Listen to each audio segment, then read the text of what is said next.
Well, hello, my friends. Hi, Beth. How are you? I'm doing great. How are you?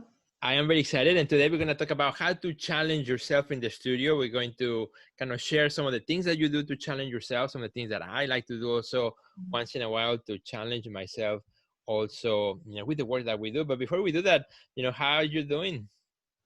I've been enjoying this Texas heat out in the river, out in the woods. It's beautiful here. I'm getting so much nature in, so that's great. That's great for me. What about you? Excellent. It's been fun here. Well, Chicago right now is hot in the summer, so it's been hot and humid. Probably, pretty much like more south of the United States. So it's been good. I enjoy that. I enjoy going out and doing some things outdoor because here the summer is very short. Winter will be coming in before you know it. So trying to do that. But it's great to connect with you again, like every Wednesday. Chicago and Texas, we connect together. In Texas we connect and we have these awesome conversations or whatever we may be at. So let's talk about how to challenge ourselves in the studio, because something that I know happens often, and is that once you've been doing work of a certain kind or style or thing for a while, and it could be years where you've been working on something specific, it could become so familiar to us that we can continue working and working, but really we're not challenging ourselves, right? Where it becomes almost repetitive in a way, or it could become also not as exciting.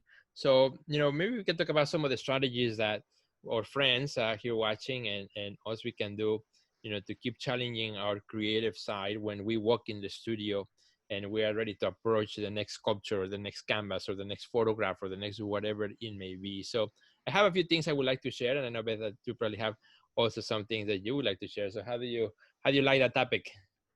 I think it's a great topic. We, as artists, I think, do our best work when we are in a place of uncertainty. Yeah. And if we can create that environment around us, even if that means, going into our studio and doing something different than we're used to, I think the way that we problem solve through that process is what makes our creativity shine. So yeah, let's talk about I this. love that. All right, so let's start. For example, one of the things that you can do is something that I have done. So I'll be talking from my experience too, things that I have tried. Changing just the size in which you normally work. So as artists, we all kind of have a certain kind of thing that is kind of familiar to us, and we like to work with. We feel that that's kind of our place. For me, I love making larger work. It is for me a lot easier to do a giant painting than do a small 8x10 one, right? Even though the size is small, there's something about the larger one that I really enjoy, that I have, I feel comfortable in that space. So for a while, for a few years, I did a lot of large work, and then of course, where to keep it is one of those things that you start coming out like, where am I going to keep all this work? And also, even though you're selling it, it still takes time because larger pieces require a lot of space, and not everybody has the space or that kind of money for a large piece. So for example, I started to push myself to also work small, and not to respond to a marketing need, but rather to respond to a challenge of like, well, I could have as an offer also a small work and medium size, but also as a personal challenge, how do I transfer this, energy that I get on the larger work into a small scale? And over the years that I've been doing that process, I now have come to really enjoy that. So that's kind of like one of the things that I recommend, and something that I have done, and it always works. It just makes you think in a different way. Yeah, I've done that too, where I've worked really small and I've worked really large. And what I have found for myself through that process is I like to do a lot of my mark making and sort of experimentation on the smaller pieces, because it feels almost like I'm just making process art that then what I find through that, well, I will adapt to a larger piece. So I have found it really beneficial for me to work small and then work big, because I'm like you, I love working big. As you can see behind me, Yeah. is like 8 feet by 10 feet. And it's because I'm able to put my whole body into the Right, right. to the work and in the process. I think that's really fun. But Yeah, changing the size up, even changing the materials up too, Right. Mhm. can be sort of a fun way to explore your process. Right. And this is something that I discovered, for example, you talk about changing the materials that I discovered one day. I was working and I really wanted to get a certain texture and feel on the paint. I work with acrylic for the most part. And I found on the floor, I had the lid covered of my gesso bucket that was empty. So I grabbed the lid and I started rubbing it in circles and it just started to create these beautiful markings. And Oh. for years, I used that in many of my paintings. And you know how sometimes, like you said, looking for that something else that is not your typical, brush. It Mhm. can give you some different variations of results, by just changing, your techniques and your tools that you have at your disposal, and also your color, your color palette. I think we all have like certain color palettes that we feel comfortable with. For me, it's the warm palette. Mhm. If you look at my whole trajectory of hundreds of paintings, you will find just a few that have blue. And blue is one of those colors, or green. Green, more than blue, but blue is one of those colors that I don't know why I push against. So sometimes, kind of going into that direction where it's not your normal typical palette can also help. Yes, I like blues, as you can see, Yeah. and I have done some work with reds before, and I love colorful things in general. So Hmm. I'm all about like just more color. But what I have found that has worked best for me is really trying to limit my color palette and Right. push the variations between, like, say I just choose two or three colors and then a white, and then how can I take it from there? Right, exactly. Yeah, if you're a colorful, kind of in the way you're working, kind of doing a reverse of synchronizing to something very small, or vice versa. If you're technically normally paint with two or three different variations, now expanding to something larger. Yeah, those things kind of help us to stretch our imagination and help our way Mhm. of working. Another one that I have found to be very inspiring when I need to stretch myself as an artist is collaborating with somebody who does different work that you do and even different medium. Mm, um, because it's easier sometimes to collaborate with somebody who does something similar to you, and that's why you're collaborating.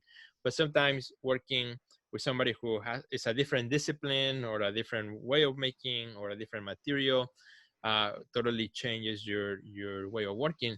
I did a collaboration a couple years ago with a glass artist, and I love glass. I've never done glass myself, and so we did a collaboration. We created a series of glass plates with some of my imagery, and she created beautiful plates, but they're not, it wasn't like my picture printed on the glass, like, mm. but rather an actual collaboration where I created some shapes of my figures and then she fused them together into becoming this glass, and we work with colors. So it was really interesting, and it really pushed me to kind of see my work differently, and also try things that I had never tried before. Yeah, I've done that too, where I've collaborated with other artists, and it's been so much fun to kind of like see, well, maybe am more into illustration or collage or adding those elements to the work, where I had a canvas and she had a canvas, Yeah, and we started both with illustration, and then we switched it, and then we finished it with collage. So she finished my piece and I finished her piece, and very so cool. they Kind of came going out back really and forth. nice. Yeah, and it was some of my favorite collaborative work that I've done. You just never know what'll happen when you ask an artist to just kind of explore their process with you and just see Right. where your minds come together, and it's a lot of fun. So it's like, how can you not make great work? Exactly. No, totally. All right. So I'll share one last one and then we'll wrap it up. Um, and I think this one, is very close to you, Beth, because you recently moved to a brand new location, right? Where you have been working for a long time. So sometimes, changing your workplace or the time in which you typically work or just your surrounding environment will also spark new ways in which you look at your work, even just the lighting difference between one room in another or one studio in another, daytime versus nighttime, and things like that totally changes your perspective. And I know you just went through that because you moved from Nashville, which you had been there for, I don't know, maybe you can share how many years were you there, and now moving to a new location. Well, 12 years, there you go. It's quite a bit. So how now in a whole new environment, I always say that the sunshine looks different in different parts of the world. So I'm sure that you are now in the southern part of the United States also, and also in a more open nature surrounding area versus in the city, it has changed your approach to art making.